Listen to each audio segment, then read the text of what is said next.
Салом алейкум хонандагони азиз, имрӯз мо ҳамроҳи шумо параграфи навро меомӯзем ки ин параграф ба ҳафтум рост меояд ки ин параграф бахшида шудааст ба мафҳуми якъазогӣ. Дарси мавзӯи имрӯзии мо бошад ба дарси 18-ум рост меояд ки номи ин мавзӯъ якъазогӣ ва шакли стандартии он мебошад. Биёед якчанд мафҳумҳои асосӣ ва таърифҳои асосиро ҳамроҳи шумо дида бароем. Таъриф: ифодаҳое ки танҳо амалҳои зарбу ба дараҷабардориро дар бар гирифтааст, якъазогӣ номида мешавад. Зарбшавандии ададеро ки пеш аз зарбшавандии ҳарфӣ омадааст, коэффициенти якъазогӣ меноманд. ҳосили ҷамъи нишондиҳандаҳои тағйирёбандаҳои якъазогӣ дараҷаи якъазогӣ номида мешавад. Яъне барои ёфтани дараҷаи нишондиҳандаи якъазогӣ мо бояд дараҷаҳои ҳар як тағйирёбандаҳоро ҷамъ кунем ва дараҷаи якъазогиро номбар кунем. хонандагони азиз, анакнун барои мустаҳкам кардани мавзӯъ ҳамроҳи шумо якчанд мисолу масъалаҳоро дида мебароем. мисоли якум: якъазогиро дар шакли стандартӣ навишта коэффициенташро нишон диҳед. биёед ин мисолро ҳамроҳи шумо дида бароем. анакнун дигар мисолро дида мебароем. 2 тақсими 3 4/5-ро дар алоҳидагӣ зарб мезанем. яъне 2 тақсими 3 зарби 4/5-ро ба номуди касри 9 тақсими 2 менависем. зарби азбас ки дар ин ҷо n дар дараҷаи 2 ҷой дорад, онро менависем. дигар тағйирёбанда надорем. n ва n-ро низ зарб мезанем ки дар ин ҷо n нишондиҳандааш 1, n нишондиҳандааш 3. пас n-ро менависем ва нишондиҳандаҳоро ҷамъ мекунем.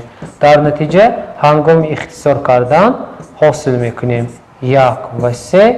дар натиҷа баробар 3 нишондиҳандааш n дар дараҷаи 2, n дар дараҷаи 4 ҳосил мешавад ки коэффициенти ин якъазогӣ ба адади 3 баробар буда якъазогӣ ба номуди стандартӣ навишта шуд. мисоли дуюмро дида мебароем.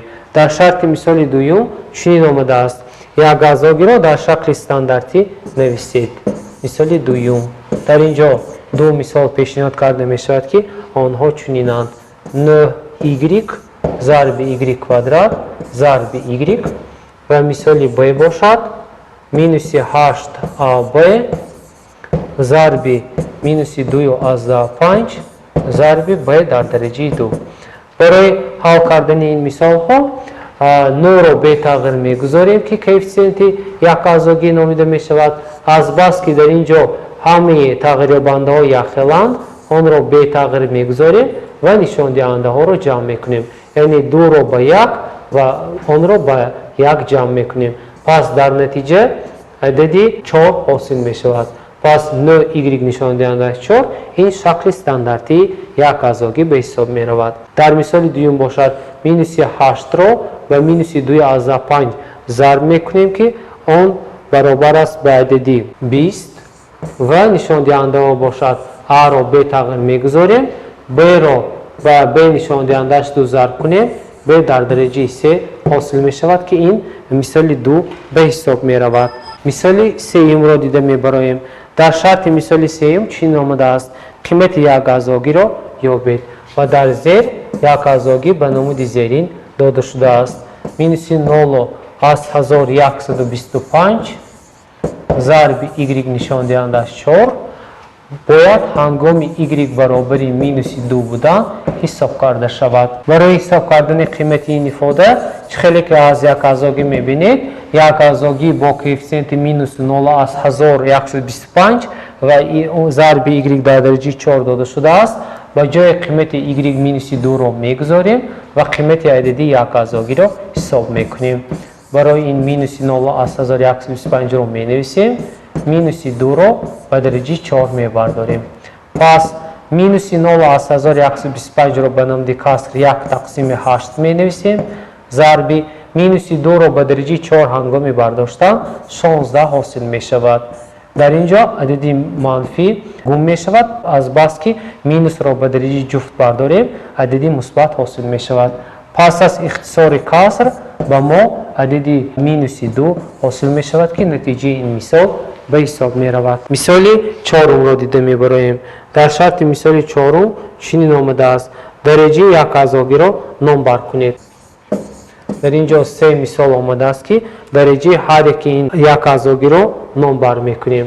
A minus 7 x در درجه 5 ضرب y در درجه 6 در مثال B باشد 0 از 8 ضرب A نشان دهندش 3 و ضرب K نشان دهندش 2 و در مثال V باشد A ضرب B درجهش 2 و ضرب C در درجه 3. برای یافتن درجه های این یک اعضاگی خیلی که معلوم است ما باید هر یک تغییرابنده ها رو نگاه کنیم یا درجه آنها رو جمع کرده بعد درجه یک اعضاگی رو نمبر کنیم. از بس که در درجه یکم 5 و 6 جایگیر است پس 5 رو به 6 جمع میکنیم که این به 11 برابر است. پس گفتم ممکن است که درجه یک اعضاگی مثال 4A با عدد 11 برابر است. همینطور برای B درجه M به 1 برابر است پس 1 جمع 3 جمع 2 این به عدد 6 برابر است. پس درجه یک اعضاگی نمود زیرین به درجه 6 برابر است. در مثال V باشد A در درجه 1 داده شده است پس 1 جمع 2 جمع 3 که اون به 6 برابر است این درجه یک اعضاگی مثال 4V را به ما میدهد. برای مستحکم کردن موضوع امروزه به شما یک چند مثال ها پیشنهاد کرده می شود که آنها را باید اجرا کرد. این مثال ها در سلاید نشان داده شده اند. با همین موضوع امروزی ما به انجام رسید. خیر تا درس آینده موفق باشید.